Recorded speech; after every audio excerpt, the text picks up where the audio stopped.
अशहदु अन्न मुहम्मदुर रसूलुल्लाह।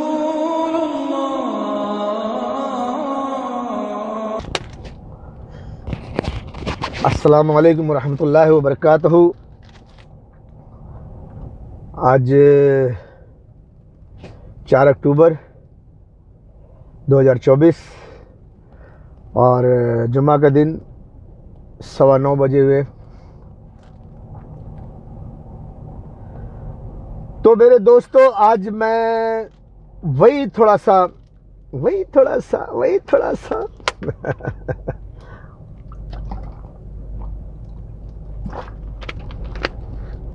ना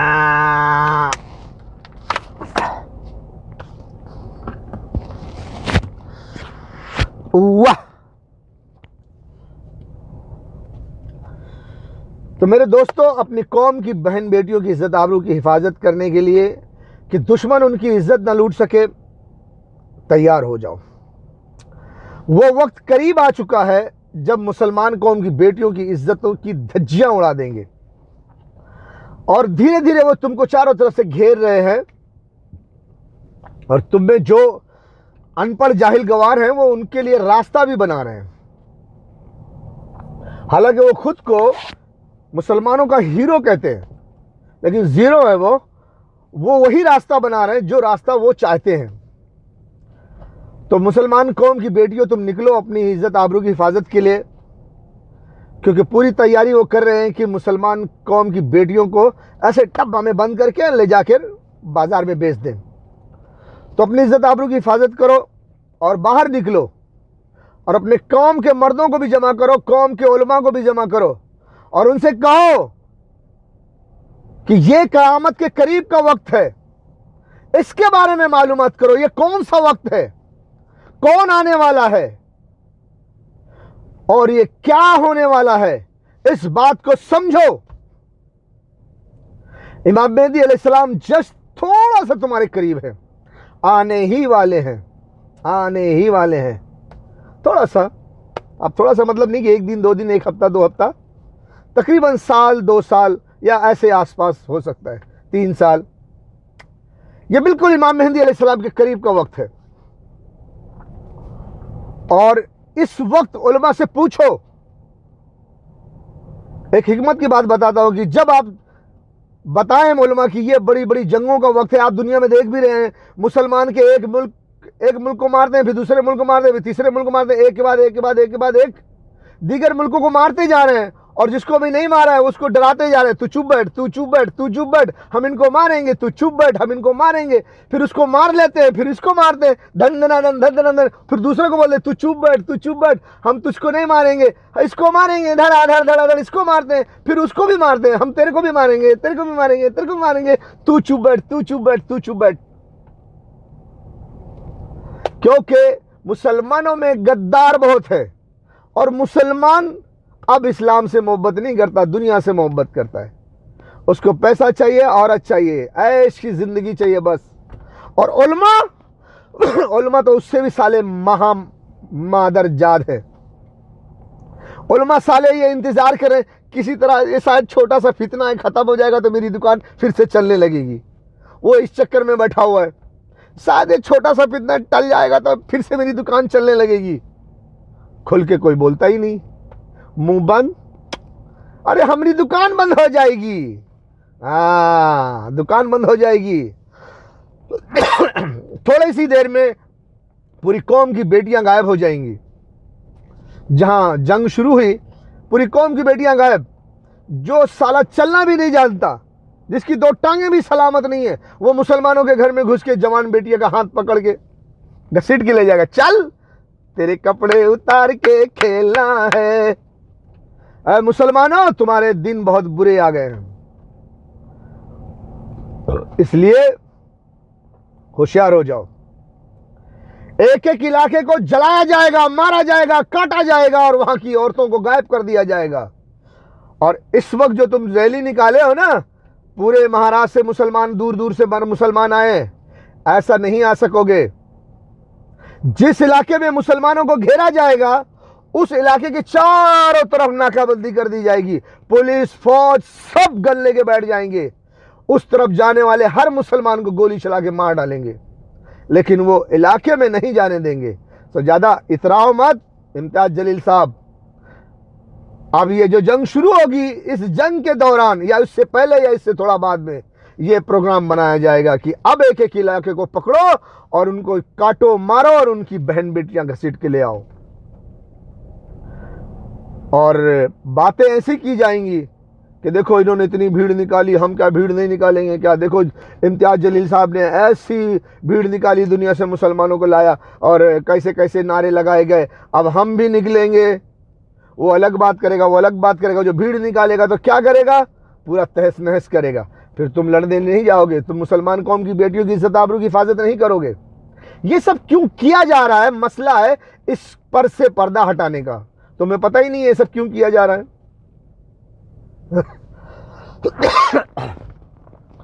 तो तुम्हें इल्म नहीं तो तुम क्या करोगे? तुम्हें मालूम ही नहीं कि ये सब क्यों हो रहा है, तो क्या जवाब दोगे, क्या समझाओगे उनको? इसलिए कहता हूं नवंबर दिसंबर का इंतजार करो। नवंबर दिसंबर में कोई आने वाला है, वो अपनी सवारी पे आएगा। सवारी का मतलब समझते हो ना? अपनी सवारी, जो भी उसकी अपनी सवारी होगी वो अपनी सवारी पे आएगा। एक अल्लाह वाला, एक अल्लाह का बंदा जो अल्लाह की तरफ से आता है, वो अपनी सवारी पे आएगा और उसको पहचानो, जानो, उसके साथ खड़े हो। फिर वो तुमको रास्ता बताएगा, फिर वो करेगा चैन अमन कायम। हिंदुस्तान का फिर चैन अमन कायम होगा। फिर जाके हिंदुस्तान, वो कहते हैं ना, वो विश्वगुरु की तरफ हिंदुस्तान जाएगा। अभी तो लोग कह रहे हैं कि विश्वगुरु कौन बनाएगा? हमारे मोदी जी बनाएंगे। हाँ जी, मोदी जी को कितना साल हो गया, हमारा देश तो विश्वगुरु बन गया। हाँ, विश्वगुरु जरूर बना होगा, लेकिन रेप केस में बना होगा। आजकल हिंदुस्तान में रेप बहुत हो रहे हैं ना। एक लड़की बड़ा चिल्ला रही है, उस लड़की को भी डाल दूंगा इस वीडियो में। बेचारी क्या क्या बोल रही है, रेप हो रहा है, रेप हो रहा है, रेप हो रहा है। बेचारी पगला गई है और कैसा कैसा स्टाइल में बोलती है। और उसका भी जब वीडियो डाल देंगे, देख लेना कैसा रेप हो रहा है। अब जब ये रेप होगा जिस हुकूमत में, वो विश्वगुरु बनाएगा। औरत की इज्जत से मत खेलो, औरत की इज्जत करो। ए लोगो, औरत की इज्जत करो। मुसलमान भी तो हरामी है साले, औरत की इज्जत नहीं करता। थोड़ा मुसलमान को भी बारे में बोलना पड़ेगा आज मुझे, क्योंकि याद आ गया बात। मुसलमानों और असदुद्दीन ओवैसी साहब और इम्तियाज जलील साहब, मुसलमानों में जो कमी है उसको दूर करने की कोशिश करो। मुसलमानों को कहो कि औरत की इज्जत करे। अभी अभी थोड़े दिन पहले हमारे रिलेशन में हैं, बहुत सारे मुसलमान हैं, जो मेरे सामने बात आई है, मैं वो बोल रहा हूँ। एक मुसलमान लड़के ने कहा कि उसने अपनी बीवी को मार कर पीट कर भगा दिया घर से, और उसके बाद ये लफ्ज इस्तेमाल किया कि मैं इसको ना बुलाऊंगा ना रखूंगा, दूसरी शादी करूंगा और इसकी सारी जिंदगी बर्बाद करूंगा, और अगर ये आकर रहना भी चाहेगी तो इसको नौकरानी बन के रखूंगा, नौकरानी बना के रखूंगा। रहना तो रहने तो जाए, मैं शादी करके ऐश करूंगा और इसकी जिंदगी बर्बाद करूंगा। ये मुसलमान बोलता है। दूसरा एक मुसलमान एक खूबसूरत लड़की से शादी किया, कम सिन कच्ची कली थी, उसकी खूबसूरती देखकर दीवाना हो गया। नहीं जी, जल्दी शादी कर दो, हमारे घर में खाना पकाने वाला कोई नहीं है, हमको बहुत तकलीफ हो रही है, जल्दी शादी कर दो। जल्दी जल्दी शादी करा, क्योंकि वो लड़की खूबसूरत थी, कम सिन कच्ची कली थी। कहीं ऐसा ना हो कि कहीं और शादी, कोई और लड़का ना उसको उठा ले जाए शादी करके। जल्दी से मैं शादी कर दो। कर लिया शादी, जल्दी घर वाले कर दिए, ले गया शादी करके। एक बच्ची पैदा हुई, उसको खाना पीना सब बंद। 1.25 महीने में उसको काम काज करा के खाने पीने का कोई ख्याल नहीं रखा। उस बच्ची की हालत खराब हो गई, दुबली पतली हो गई, चेहरा उतर गया। जब आप बच्चे डिलीवरी के बाद आप खिलाओगे पिलाओगे नहीं, उसका ख्याल नहीं करोगे, तो उसकी खूबसूरती उतर ही जाएगी। एक औरत की डिलीवरी होना इतना आसान नहीं है। औरत को बहुत तकलीफ होती है और बहुत कमजोरी होती है जिस्म में। उसको खाना पीना हर चीज का ख्याल रखना पड़ता है। उसको ले गए, ऐसे ही रखा और काम काज बराबर किया, खिलाया पिलाया कुछ नहीं, दुबली पतली हो गई, चेहरा खूबसूरती उतर गई। अब वो बंदे ने कोर्ट से पेपर भेज दिया कि हम तुम्हें तलाक देंगे, चलो अब जी भर गया तुमसे, हम तुमको नहीं रखेंगे। बच्ची ने कोई गलती नहीं की, कोई खता नहीं की, लेकिन उसको घर से निकाल दिया। और घर से निकालने के बाद भी उसको बोला हम तलाक दे देंगे। क्यों भाई? लड़की खूबसूरत है, जल्दी शादी कर लो, लड़की बदसूरत हो जाए तो घर से निकाल दो, दूसरी शादी करेंगे आप। ये मुसलमानों का काम है। तुम कितने जालिम हो, अपने गिरेबान में झांक कर देखो मुसलमानों। एक हमारे दूसरे भाई साहब है, एक गरीब लड़की ने इंसाफ मांगने गई, भाई हम गरीब हैं, कोई पुलिस वाले में थाने वाने में गई, कोई सुनवाई नहीं, उसको धमकी दी गई कि जा तू घर जा, कुछ नहीं कर पाएगी, अगर कुछ करेगी तो देख हम पैसे लगा के ऐसा ऐसा कर लेंगे। वो बच्ची को डरा के धमका के बुलाया और पेपर पे साइन करवा के भगा दिया, उसको तलाक ले लिया। उस बच्ची को 2 पैसे भी नहीं दिए कि किराया भाड़ा करके अपने घर चली जाए। उसका तलाक लेवा कर, तलाक पे नामे पर साइन करवा के भगा दिए उसको। मुसलमानों का काम है ये। एक मासूम बच्चियों की जिंदगी बर्बाद कर रहे हो मुसलमानों, उनकी बद्दुआएं कहां जाएंगी? एक दिन है मुसलमान कौम, तुम एक लड़की के लिए तरसोगे। तुमको जो लड़की शादी करने के लिए मिलेगी ना, पहले तुम्हारे वो कट्टरवादी उसको खा खा के एकदम कचरा कर देंगे, फिर देंगे तुमको। ले जाओ अब तुम बेटी पैदा करो और उस बेटी जैसे पैदा होगी फिर हमको लाग दो, हम उस पर चढ़ेंगे। आज तुम जो औरतों की इज्जत कर रहे हो ना,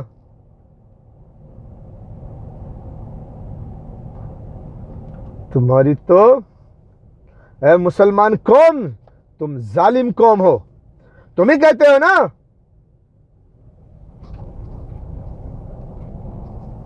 हाँ, अंधेरे को चीर कर एक नूर आएगा, और अगर तुम हो फिरौन तो मूसा जरूर आएगा। खुद को यहूदी कौम क्यों नहीं समझते? खुद को जालिम कौम क्यों नहीं समझते कि तुम जालिम कौम हो? इसीलिए तुम पर अल्लाह ने जालिम कौम को मसल्लत कर दिया है। अब तुम मूसा का इंतजार कर रहे हो कि तुम्हारी हिफाजत के लिए मूसा है, खुद तौबा नहीं करोगे? ऐ मुसलमान कौम के लोगों, औरत की इज्जत करो, उसकी जिंदगी से मत खेलो। एक बार शादी कर लो तो उम्र भर उसका साथ निभाओ, उसके साथ मोहब्बत से पेश आओ, उसके साथ मोहब्बत से पेश आओ, और इस्लाम के मुताबिक जो तुम्हारा फर्ज है पूरा फर्ज अदा करो। लड़की जात ऐसी होती है, कुंवारी होती है, बहुत खूबसूरत होती है, एक बच्चे के बाद वो ढल जाती है, थोड़ा सा उनका चेहरा बदल जाता है, तो क्या करोगे? उसको तलाक देके भगा के दूसरी शादी करोगे? फिर वो भी लाओगे, उसका भी चेहरा थोड़ा उतर जाएगा, फिर उसको भी तलाक दोगे, तीसरी शादी करोगे, फिर उसका भी चेहरा उतर जाएगा, चौथी करोगे, 5वीं करोगे, 6वीं करोगे। यही है काम मुसलमानों का।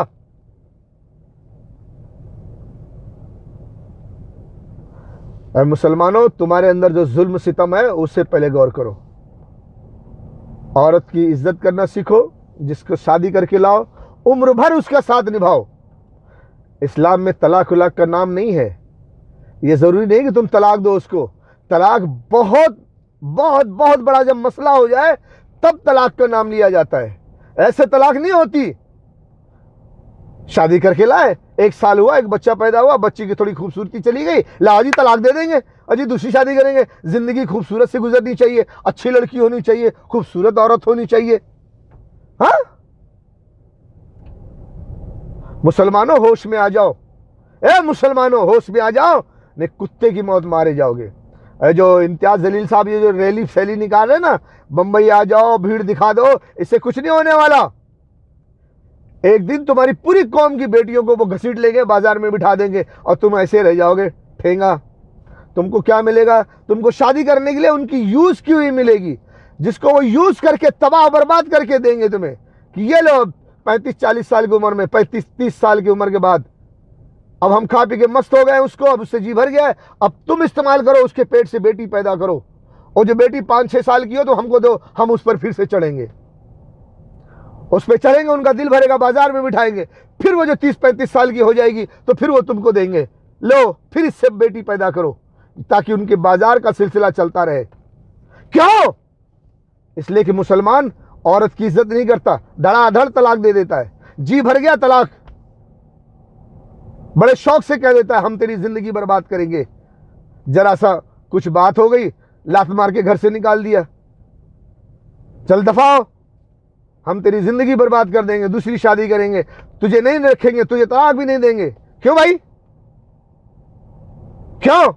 गुंडे हो, बहुत बड़े जालिम हो, बहुत बड़े अकड़ू हो, हाँ, तुम्हारा बाप कोई नहीं है दुनिया में, तुम्हारे गाल पे खींच के तमाचा मारने वाला कोई नहीं है।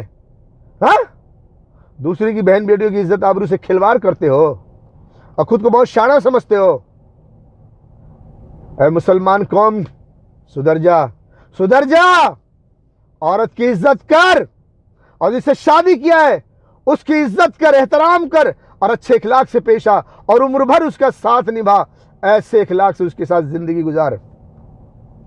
मेहनत कर, मजदूरी कर, एक रोटी कमा खिला, आधी तू खा, आधी अपनी बीवी को खिला। उसकी इज्जत कर, उसके साथ प्यार मोहब्बत से रहे, खिलवाड़ न कर। देख, याद रख, आने वाला समय मुसलमानों के लिए बहुत खराब है, बहुत खराब है। और जो औरतों की जिंदगी से खेलते हैं उनके लिए तो बहुत ही खराब है। आने वाले समय में किसी माई के लाल में दम नहीं होगा कि किसी औरत की तरफ बुरी नजर उठाकर देखे, उसका रेप करे या उसकी जिंदगी से खेले, खिलवाड़ करे। याद रखना, बहुत बुरे दिन आ रहे हैं मुसलमानों, तुम्हारे लिए बहुत बुरे दिन आ रहे हैं। अरे कलोटी कलोटी कलोटी, तू भी सुधर जा। नकाब वकाब अच्छा पहन, गंदे लिबास ना पहन, इजार उजार मत पहन, जीन्स टी शर्ट बनियान मत पहन। ऐसा कोई कपड़ा मत पहन जो इस्लामी तौर से हराम हो, जिससे जिस्म जाहिर हो, तेरी जीनत जाहिर हो। दुनिया कितना भी बड़ा दुश्मन क्यों ना हो, तेरे नकाब पे पाबंदी लगाए, पहन, दिखा जिद कि तू हम पर पाबंदी लगा रहा है नकाब के लिए। हम मुसलमान हैं, हम पहनेंगे। कलोटी पहन पहन पहन, ताकि तेरी इज्जत आबरू की हिफाजत के लिए कोई आए और खड़ा हो, तेरे दुश्मन से लड़े। और जब खुद ही अपना जिस्म दिखाएगी तो कौन लड़ेगा फिर? हाँ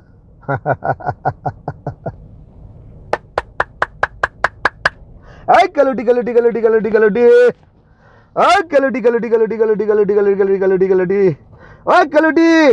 अपनी इज्जत आबरू की हिफाजत कर, लिबास अच्छा पहन, इखलाक अच्छा कर, अपनी शर्मगाह की हिफाजत कर, अपनी इज्जत, अपनी जीनत को पर्दे में रख। ये औरत की शान है। अपने आप को बर्बाद ना कर। माँ को बोलकर, माँ बाप को बोलकर, झूठ बोलकर इधर उधर बॉयफ्रेंड के साथ एंजॉय ना कर। अगर यही करना है तो फिर अल्लाह ताला छोड़ देगा जालिम कौम को। जा, जब तुझे हरामी काम करना है तो हराम लोग तुझ पर मसल्लत कर दिए जाएंगे, फिर अच्छे से हराम काम करेंगे, आगे से पीछे से ठोक ठाक के रख देंगे, फिर मुंह दिखाने लायक नहीं रहेगी, किसी काबिल नहीं रहेगी, सारी जिद तेरे पछवाड़े के रास्ते से निकल जाएगी। इसलिए ज़्यादा होशियारी मत कर, अपने आप को ज़्यादा फ्री मत समझ। मैं बहुत पढ़ी लिखी हूँ, मैं बहुत फ्रीडम हूँ, मैं ऐसे हूँ ऐसे हूँ, सारी चर्बी निकल जाएगी।